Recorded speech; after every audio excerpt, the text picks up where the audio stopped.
what was the stories that you had before compared to what are the stories that you had now, you know? And the thing that brought you here is wanting to perceive some form of miracle in your life. You know, it's to and that miracle, when you break it down to like what is a spiritual awakening, where is it taking you? It's taking you to beyond the conditioned mind. So it's taking you beyond your conditioned mind. So in the beginning, when we spoke about what brought you here, and we also spoke about what is the cave that you fear to enter, or what is the cave that's holding the treasure that you seek, it's almost what is the limiting beliefs that you think that you have that you struggle to let go of, you know, because the spiritual path is taking you there. It's taking you to a place where what the actual spiritual awakening or the connection to the essential nature of who you are really is.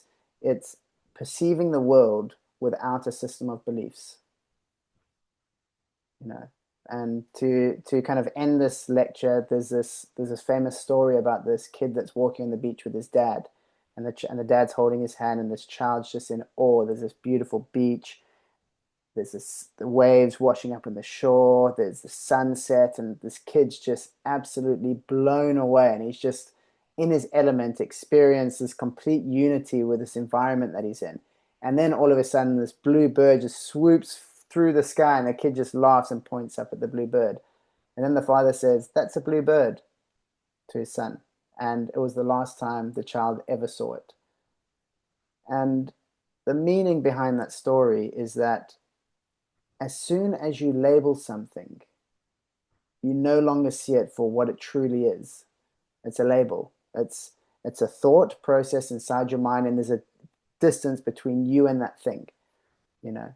And this shows up in many different shapes and forms. Like for example, you know, if you're, say, for example, with your parents or with your partner, and you're sitting there and you're all on the beach and there's a beautiful sunset and the blue birds cruising by, and then your partner says like, you know, you you didn't do the dishes this morning, and then all of a sudden, boom, you're triggered.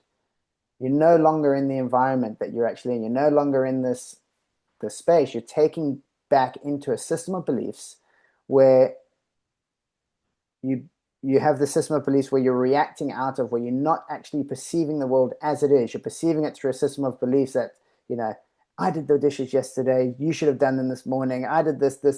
And that's just an example of how a very, like, a triggering belief can take you out of the moment. But there's so many unconscious beliefs, you know, that we've labeled and we've put, this is how it should be, this is how it shouldn't be.